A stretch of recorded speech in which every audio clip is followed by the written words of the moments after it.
যাচ্ছি না যাচ্ছি। তো চলো যাওয়া যাক। আর এই দেখো আমার ছেলে এখন বসে আছে আর ও গাড়ি চালাচ্ছে। তো চলো যাওয়া যাক, একটু পরে আবার দেখা হচ্ছে।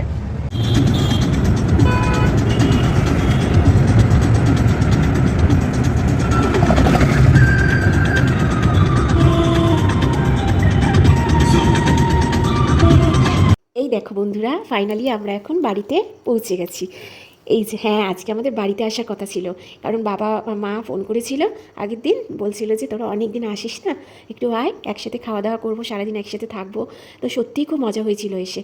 আর এই দেখো ভাই এখন ট্রেডিং করছে, ওর মাথা এখন অনেক কিছু হয়ে রয়েছে, মাথা চুলকাচ্ছে আর করছে। তো আমি ওর সাথে খুব মজা করছিলাম, দেখো কেমনভাবে দেখছিল। তো তারপরে ভাবলাম না, ও একটা কাজ করছে, করতে দিই, করুক শান্তি মতো। তো চলো আমরা এখন মায়ের কাছ থেকে ঘুরে আসি, দেখি মা কী কী রান্না করছে। এই দেখো আমার মা আজকে অনেক কিছু রান্না করছে। মা আর ভাই সকালবেলায় বাজারে গেছিলো, ওইদিকে বাবা গেছিলো মাংসটা আনতে গেছিলো, আর মা এখানে মাছ টাছ এগুলো নিয়ে এসেছিলো মা আর ভাই। তো এসে মা আর কাপড় ছাড়িনি, বেলা হয়ে গেছিলো বলে একবারে রান্না বসিয়ে দিয়েছিল। তো এই দেখো কাতলা মাছ এনেছে, কাতলা মাছের মাথা এনেছে, কাতলা মাছের মাথা দিয়ে ডাল করছিল, আর হচ্ছে আলু ভাজা করেছিল পোস্ত দিয়ে, আর বেগুন ভাজা করেছিল, কাতলা মাছের কালিয়া করেছিল, আর হচ্ছে তোমার মটন হয়েছিল, মটনটা আমি করেছিলাম। বাবা বলছিল যে আমার হাতের মটন খাবে। তো মানে অনেক দিন ধরে মানে মায়ের হাতে তো খাই, আজকে বাবা আবদার করেছে যে আমার হাতে, মেয়ের হাতে আজকে খাবে। তো তাই জন্য আর কি মটনটা আমি এসে করেছিলাম। তো এইরকম পেঁয়াজ আদা রসুন ছাড়াতে বসেছি, আর মায়ের সাথে বগর বগর বগর বগর করে যাচ্ছি। মাও কাজ করছে আর কথা বলছে। তো এখন আমি এগুলো ছাড়িয়ে নেবো, ছাড়িয়ে নিয়ে মা মিক্সিতে গিয়ে মশলাটা করে নিয়ে আসবে। আর আমি এখন মাংসটা ধুইনি, এগুলো ছাড়িয়ে নিয়ে মা বলছিল ধুয়ে নেন, তো আমি বললাম কি মা আমি আগে এইগুলো ছাড়িয়ে নিই, তারপরে আমি ধুচ্ছি। তো মা ততক্ষণ মশলাটা করবে, আর আমি ততক্ষণ ধুয়ে নেবো, তারপরে আমি মশলাটা একসাথে মাখিয়ে দিতে পারবো। তো এই আর কি, আর কিছুই না। তো দুজন মিলে ভালোই গল্প করছিলাম, গল্প করতে করতে টুকটুক করে কাজ করছিলাম। আমি অনেকটা বেলায় এসেছি, আমার আরও সকাল সকাল আসার কথা ছিল, কারণ মায়ের শরীরটাও ভালো না খুব একটা। কিন্তু বোঝোই তো বলো, সংসারে সব কাজবাজ সেরে বেরোতে অনেকটাই বেলা হয়েছিল, তাড়াতাড়ি আসতে পারিনি।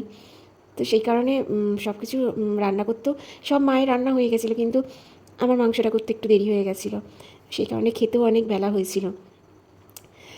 তো চলো মাকে মশলাটা আমি এগুলো ছাড়িয়ে দিই, মা আগে মশলাটা করে আসুক, তারপর দেখা যাচ্ছে তোমাদের সাথে।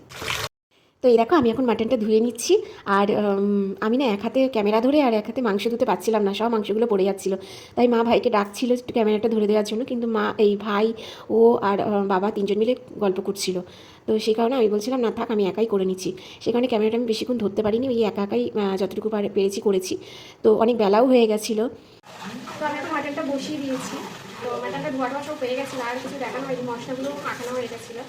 আমি এখন এটাকে ভালো করে কষিয়ে তারপর আমি ঝোলটা বসিয়ে দেবো, কারণ অনেক দেরি হয়ে গেছে, অনেক বেলা হয়ে গেছে।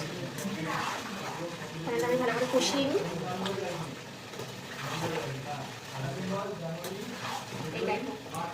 এই যে মাটনটা সবাই কষাচ্ছি, এক্ষুনি দিয়েছি, কষানো এখনো হয়নি, আমার অনেকক্ষণ লাগবে। আমার বাবা বলেছিল আমার হাতে মাটন খাবে, তা মাটনটা কি না ভালো করে রান্না করলে হয় বলো তো? তাই অনেকক্ষণ ধরে কষিয়ে কষিয়ে ভালো করে রান্না করছিলাম। এইরকম আমার গোপুসোনাদের এখন মা খেতে দিয়ে দিয়েছে। তো বন্ধুরা আজকের ভিডিওটা কেমন লাগলো অবশ্যই আমাকে কমেন্ট করে জানিও, আর ভিডিওটা ভালো লাগলে অবশ্যই লাইক করো, কমেন্ট করো, আর একটা শেয়ার করে দিও। আর তোমরা যত লাইক কমেন্ট করবে তত কিন্তু আমার ভিডিও বানাতে ভালো লাগবে। তো চলো আজকের ভিডিও শেষ করছি, তো পরে ভিডিওতে আবার দেখা হচ্ছে।